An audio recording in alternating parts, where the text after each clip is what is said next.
Welcome back to the Tennessee Pro Football Podcast. Blaine, Kellar, producer Mark Rogers, and the Titan Insider Terry McCormick joining you. Where time feels like a flat circle. Here we are again covering another Tennessee Titans loss, this one 41-20 against the Indianapolis Colts.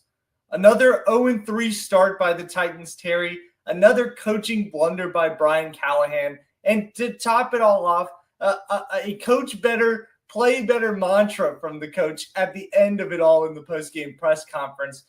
Are we living in Groundhog Day? It sure feels like it. This organization, I put out a tweet yesterday that somehow went viral, and I said that Will Levis was owed an apology. And that was not because Will Levis didn't play poorly at times last year, but it was just to say that this organization's failures are way, way, way deeper than Will Levis's struggles last year. And I think that's on full display. And it was on display again Sunday against the Colts. They were out of that game really from the jump. Right after the pick six of Cam Ward, they were in a hole, not able to battle out of it. The Colts offense just trashed the Titans defense, dominated them up and down the field all day long. And it was 41-20. And honestly, it didn't even feel that close. Here to discuss that game as well as AFC South play continuing against the Houston Texans is longtime NFL reporter John McClain, also a radio voice across a couple of networks, and we'll plug those as we continue. But before we do, let me tell you about Circus Sports, the largest sports book in Kentucky. It's now open at the Mint Gaming Hall in Franklin, Kentucky. With an 80-foot sportsbook screen and stadium-style seating, the Mint's the place to be for college football, the NFL, and any other sport you'd want to see. Circus Sports and the Mint are proud sponsors of the Tennessee Pro Football Podcast. They're located just north of Nashville, off I-65 North and exit 121. The Tennessee Pro Football Podcast continues right after this.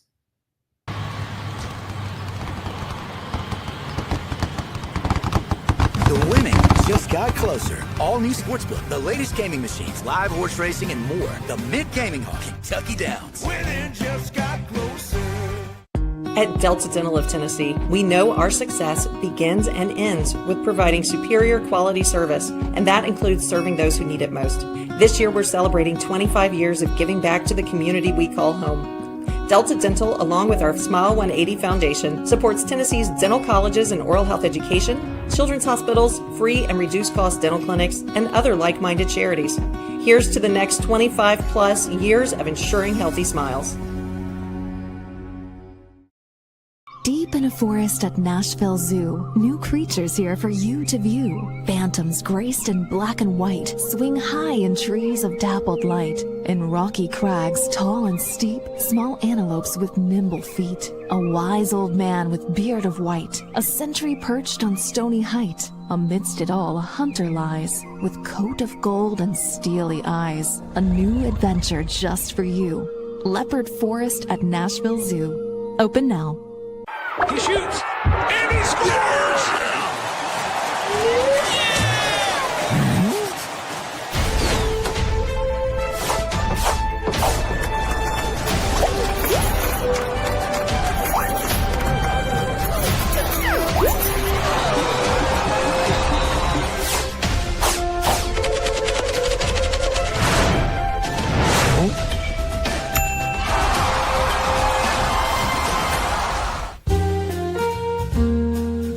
Welcome to the Omni Nashville Hotel. Urban elegance with a vintage touch.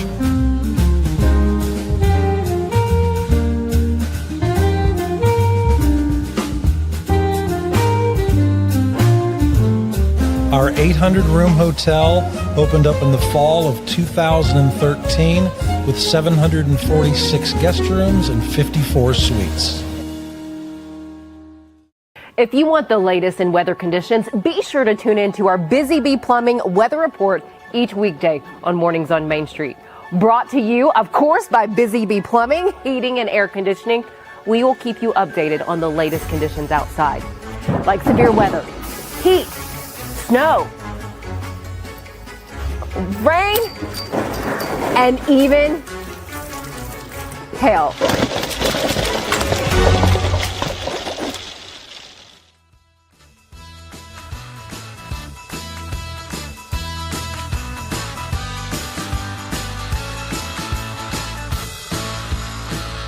Blaine, Kellar, Terry McCormick, continuing the Tennessee Pro Football Podcast on Main Street Media Television. John McClain has covered the Houston Texans and the NFL almost twice as long as I've been alive. He joins us now to preview this AFC South matchup between winless teams coming up, as well as talking a little Titans. John, thank you for the time. Who needs this win more, the 0-3 Texans or 3-17 Brian Callahan? 3-17 Brian Callahan, because he could get fired. You know, they've got Mike McCoy, former head coach, right there, who could replace him. And Callahan was not hired by the current hierarchy. And the fact that you continue to make mistakes on strategy, clock management, game management, it's not just getting physically beaten because you don't have players who are good enough to win. It's when you contribute to the losing with your incompetence. So I would say, like Bill O'Brien here in 2020, an 0-4 start could be catastrophic for Bill Callahan. As far as DeMeco's, he's in no trouble at all. They've won the division the last 2 years with 10-7 records. They've blown out the Chargers in the playoffs last year, the Browns the year before that. And the fact is, as bad as their offense has been, and they're the lowest scoring team in the NFL, they've scored fewer points than the Titans, if that's possible. They also are the first team in 20 years to be 0-3 and give up 55 or fewer points. But they lost the first game by 5 at the Rams when they lost a fumble at the LA 17 at the end of the game. They had the Baker Mayfield and the Bucks down with 2 minutes left. They blew that one with six seconds left. And then the Jaguars, they have an interception on the 4 when C.J. Stroud's arm was hit as he was throwing. So they're getting blasted. DeMeco Ryans getting blasted, the new offensive coordinator and play caller. Nick Caley's being blasted. Terry, based on what you said about that apology to Will Levis, people here are saying, we got to apologize to Bobby Slowick because they fired him after 2 years and acted like he was the issue, and now their offense is worse without Slowick than it was with him. Yeah, I mean, it's really strange. I thought the gambles that they made in changing the offensive line, trading Laramie Tunsil, I thought that was very risky, John. And so far early in the year, it looks like it is. Yeah, well, I understand why Tunsil had to go. That's good riddance on the part of a lot of people. The kid that's taking his place, Ariante Ursery, second-round pick from Minnesota, he was abused by Hines Allen, the best pass rusher on the Jaguars roster. They did a terrible coaching job not getting him help. He's the one that hit Stroud's arm on the last interception at the Jags 4, down by 7. And just because you bring in all new starting linemen and you have a new line coach, sometimes it's like shoveling, just moving it around. And right now, their offensive line is terrible. They don't have their running back, Joe Mixon. He's on non-football injury and hadn't played since last season, may not play again. So their offense is awful, but their defense is pretty good. The other thing, John, I want to go back to the Titans game, and you alluded to the coaching malpractice that Brian Callahan has had in the early part of this season. You've covered the league a lot more than I have. I don't think I've ever seen a team get a delay of game penalty and back up long field goal coming out of 2 timeouts in the whole time that I've covered the league since 1997, and even before that, watching it from my couch for many, many years. This is my 49th year of covering the NFL here in Houston, and I have never seen that either, and we may not see it again. Doesn't mean it hasn't happened. It may have. It's rare if it has, but usually you don't see that kind of indecisiveness, indecision. One thing a head coach has got to do is make his players think he's in charge. He knows what he's doing. He's smart. One of the things I noticed after the Colts victory was, I can't remember which player, maybe, it was Daniel Jones. He said, we are a smart football team. The Titans are not, and the Texans offense is not. Yeah, talking with John McClain here on the Tennessee Pro Football Podcast. Want to bring up something else another Colt said Michael Pittman, post-game, talking with Jeremy Gover, said that he could tell that the Titans looked juiceless, kind of paraphrasing there, but he said from the jump, it looked like they didn't want to play. And the Colts went out and proved that, leading for more than 59 minutes. I want to bring up that point, want to bring up the fact that two Titans captains slipped out of the locker room before the media was made available to them. It felt like for as bad as the game went on the field for Tennessee, afterward was even worse.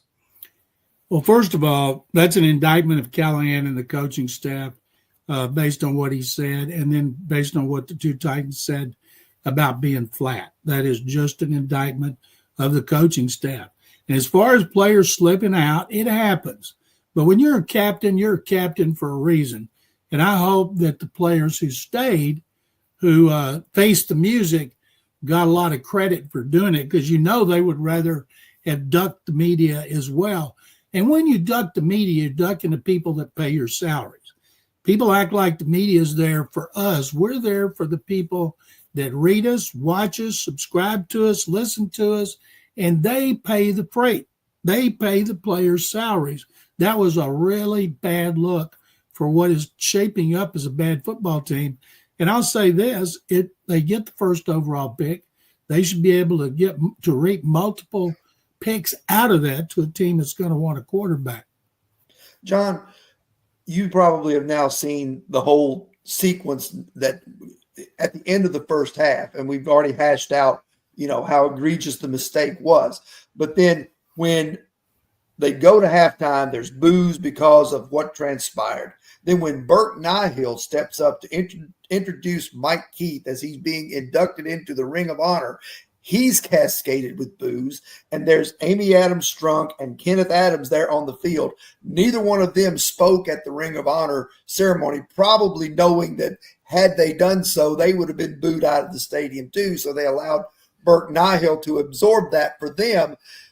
What do you think Amy Adams Strunk's reaction was to the paying customers, the ones that were there, booing like crazy during the ceremony of an icon being inducted into the Ring of Honor? Yeah, I'm surprised Mike Keith didn't get booed as loud as everybody was booing. I could hear it all the way to Houston. First of all, those halftime things are set up weeks in advance. They've known they were going to honor Mike, and they've known who's going to speak. And I think whoever they put up there would have been booed because the fans are so frustrated with everybody. And the thing that would get Amy Adams Strunk's attention, you got a new stadium, and you're gonna have to be good to sell those PSLs and the tickets at that new stadium. And right now, they are not. Nothing gets an owner's attention more than a stadium that has so many fans from an opposing team. And I understand there were a lot of Colts fans there.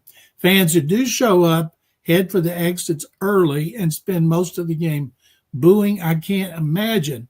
I don't know. Who is the next home game against? It's against Mike Vrabel and the New England Patriots. Well, now they may draw a little better crowd for that one.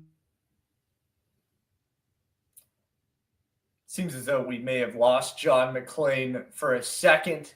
Going to try to get him back here on the Tennessee Pro Football Podcast. You can catch John on Mondays on 102.5 The Game at 2 o'clock. John, we got you back? Yeah, I'm back. It got frozen. Sorry about that. And there's a good chance that Callahan will not be the head coach by the time Mike Vrabel comes to town. Yeah, I mean, it's certainly, trending in that direction. When things were really bad in Houston, and some people even accused them of tanking when first Dave Culley and then Lovie Smith were there at the helm, and they were kind of rudderless at quarterback and at a number of other positions. Did the fans revolt during that time down in Houston? Were they staying away in droves a lot, John, or were they patient and allowing them to make these moves and get C.J. Stroud and Will Anderson and start to turn things around? It is interesting because they had only 3 bad years in a row. They won a bunch of division titles and divisional games with Bill O'Brien. And when they started 0-4 in 2020, they fired him. Deshaun Watson played great, but it couldn't help them win. They fire Culley. They elevate Lovie Smith, and then they decide to hire D'Amico Ryans, and D'Amico, the beloved character here, but man, oh man, it was bad for 3, and it seemed like 13. And I used to tell them, guys, you don't know what bad is. I covered the Oilers when they won 2, 3, 4, 5, and 6 games, 5 years in a row, and the only fun part of the year was the draft. And that's the way it's gotten up there. I can't wait to see that next game when Vrabel comes back to see what the reception is, because it's not like he quit. He got fired. Yeah. You can also catch John on Outkick Fridays at 10:30. Terry, you want to finish the thought there? Didn't mean to cut you off. Yeah, sure. I think, Vrabel is going to come back and get a hero's welcome probably in that game, no matter what the Patriots' record is, because, fans are going to associate him with better times, even though the last couple of years of his tenure weren't great. You talked about the draft and looking forward to the draft. Well, the Titans, they're not even able to do that, John. I'm going to throw a stat out at you, and you're not going to believe this.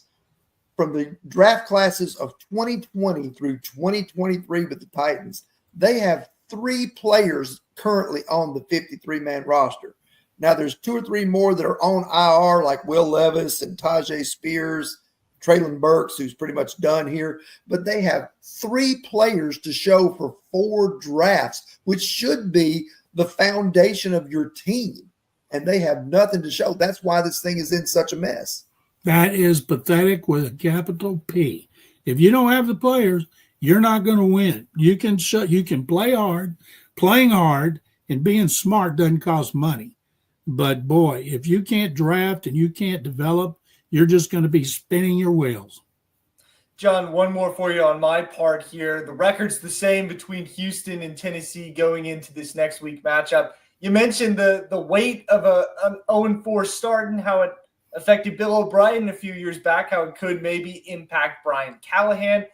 There's still a pretty big gap between these 2 winless teams, right? Houston's still a pretty solid squad compared to the Titans, who maybe have very little hope outside of Cam Ward.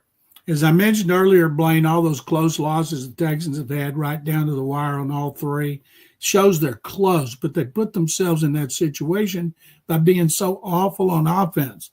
And I don't see them turning it around, because you can't just all of a sudden get Bruce Matthews and Mike Munchak to come out of retirement, although both of those guys could probably play better than these guys are. So I think they're going to struggle on offense all year, and I think their defense is going to be really good.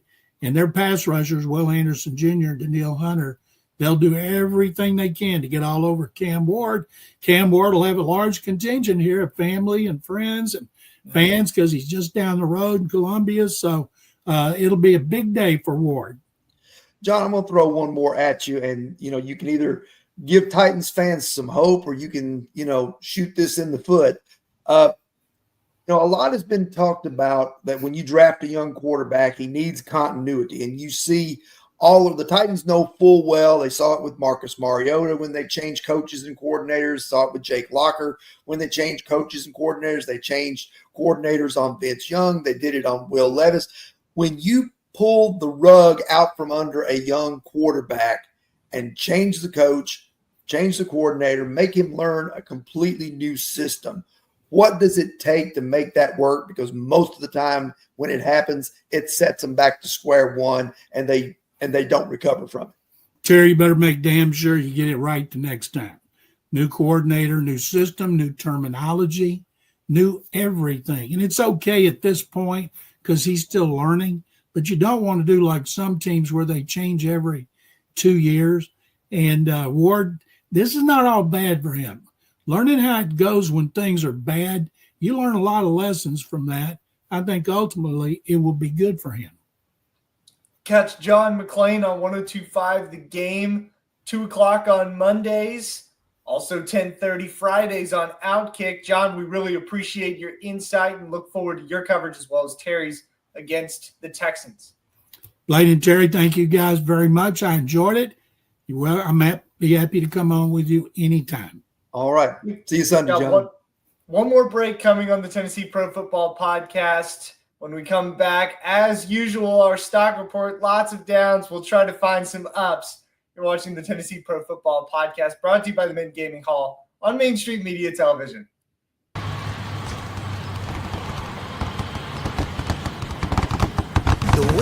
just got closer. All new Sportsbook, the latest gaming machines, live horse racing, and more. The Mid Gaming Hall, Kentucky Downs. Winning just got closer. He shoots and he scores!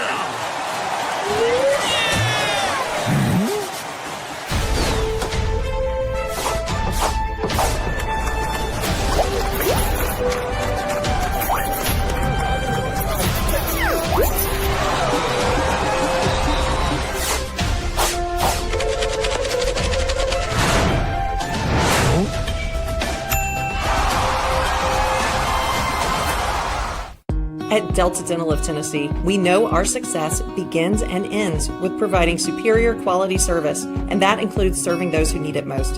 This year, we're celebrating 25 years of giving back to the community we call home. Delta Dental, along with our Smile 180 Foundation, supports Tennessee's dental colleges and oral health education, children's hospitals, free and reduced cost dental clinics, and other like-minded charities. Here's to the next 25 plus years of ensuring healthy smiles. Deep in a forest at Nashville Zoo, new creatures here for you to view. Phantoms graced in black and white swing high in trees of dappled light. In rocky crags, tall and steep, small antelopes with nimble feet. A wise old man with beard of white, a sentry perched on stony height. Amidst it all, a hunter lies, with coat of gold and steely eyes. A new adventure just for you. Leopard Forest at Nashville Zoo. Open now.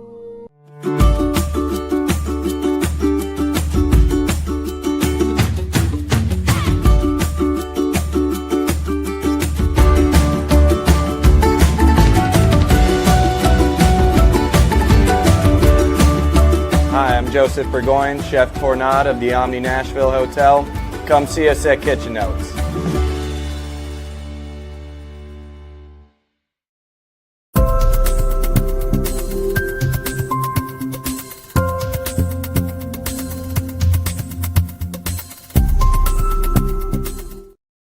Before we get into our Titans stock report and close out the Tennessee Pro Football Podcast, I want to remind you that we're brought to you by the Mint Gaming Hall and the Mint Event Center. You can catch on Saturday, Seven Bridges. It's the ultimate Eagles experience. Live music at the Mint Event Center, live music at the Mint Gaming Hall. Proud sponsors of the Tennessee Pro Football Podcast. Terry, like I said before the break, lots of downs. I don't think there's too many ups. So let's start with what was maybe good out of the Titans' 41-20 loss to the Colts. Mike Keith got inducted into the Ring of Honor. That's about it. I'm being honest. Other than that, I didn't see anything good from anybody. I mean, I saw guys running around out there looking lost. They're on the 46-yard touchdown run by Jonathan Taylor. Kudos to him for running hard and, in a game that was a blowout and reaching to the end zone. But he broke about 4 tackles on that. He did break 4 tackles. Yes. It was embarrassing. It was embarrassing that the defense was that bad on Sunday. They were already at a disadvantage because the Colts had come in, hadn't punted all season. They did manage to make them punt, so maybe that's the stock up. But overall, this is the worst defensive performance I've seen from this team in a long time. And then you couple that with an offense that can't move the football consistently except in garbage time. And where do you go from here? I don't know what you do. I mean, is a lot of this on Brian Callahan? Yes, it is, because he's the head coach and he's culpable for his decision-making and how the team approaches the game and how they play. But the penalties are still an issue. The missed tackles are an issue. The lack of pressure on the quarterback is an issue. The fact that receivers can't separate, that the offensive line can't protect, that the quarterback is missing throws at times. Everything looks bad for this team right now. And I think we knew it was going to be bad. I don't think we thought it was going to be worse than last year, and it has been. I talked about the end of game debacles with the Titans, and if we're talking beyond a very bad Titans loss, a way to give a stock up, I want to touch on Jeffrey Simmons, kind of alluding to what you were saying there a second ago. Simmons said, we can talk about the end of the half with Brian Callahan, but he can't tackle. He can't draw penalties. He can't, block for Cam Ward and all of these things. We can talk about Callie this, Callie that, Simmons said, but how many yards did Jonathan Taylor just run for? So a lot of culpability falls on the Titans players for a really bad loss as well. I think Cam Ward looked good in stints. I can give a little bit of a stock up there. He had the pick six on the third play from scrimmage because he told Tony Pollard the wrong route and didn't throw the right ball, allowing Kenny Moore to return it. But that I think there were stretches too where Cam Ward looked like the only exciting thing that this team had going for it. Yeah, and I want to address the pick six thing, and I get that maybe I'm stretching here, but that seems to be a problem for this offense since Brian Callahan has been the head coach. I mean, yes, some of that's on boneheaded throws from Will Levis last year. You know, the one against the Bears, the one against the Packers certainly come to mind. But this offense has had like 5 or 6 pick sixes against them this year from 3 different quarterbacks.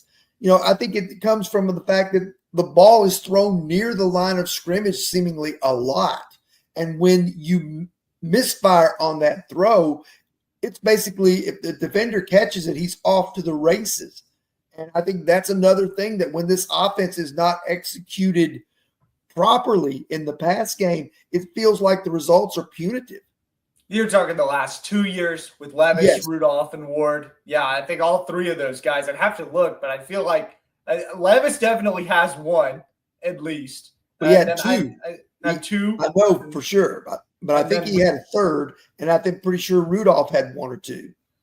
Giving a stock down to the defense to close out our stock report here. Terry's already mentioned it, but the edge run, Indianapolis ran the same play, it felt like 15 to 20 times on a bootleg with Daniel Jones with a crosshair across the field that no one was covering. And I think you can look at Denard Wilson's defense across the board and say that was problems all across all 3 levels there. Femi Oladejo or Arden Key or Jihad Ward or Draymond Jones couldn't set the edge enough to create pressure on Daniel Jones. The cornerbacks behind him, the linebackers in the second level, were never there in pass coverage. It was such an easy offensive scheme for the Colts, and you couple that, Terry, with that huge run by Jonathan Taylor with 4 missed tackles. It was embarrassing. Really was. I mean, who knew that, 3 games into the season, we'd be talking about special teams as far and away the best unit on this team. The offense and the defense are both struggling. And I get it. The offense, with J.C. Latham and now Kevin Zeitler both out on Sunday, you had an entirely new right side of the line. So you couldn't expect a whole lot. But even when the starters were out there, they were still not, putting things together and not performing the way that you need them to in order to open up things in the run game and to, give Cam Ward time to throw and time to, not be running for his life. One of the things that I think they need to be doing, they did incorporate more play action yesterday, which some of that worked. I think it's time to get Cam Ward moving on out of the pocket, roll him around a little bit so that he can be away from some of the pass rush. I know it cuts the field in half, but, Alec Almaner seems to be the only guy who can catch a pass anyway, so why not do that? If they want to sell tickets, the Titans, I think it's time to cut Cam Ward loose. Can't believe we're saying that after 3 losses to start the season, but things could get worse as time continues on. Hope you'll stick with us as we continue to cover on TitanInsider.com and the Tennessee Pro Football Podcast. Thank you as always for watching, and we'll see you next week.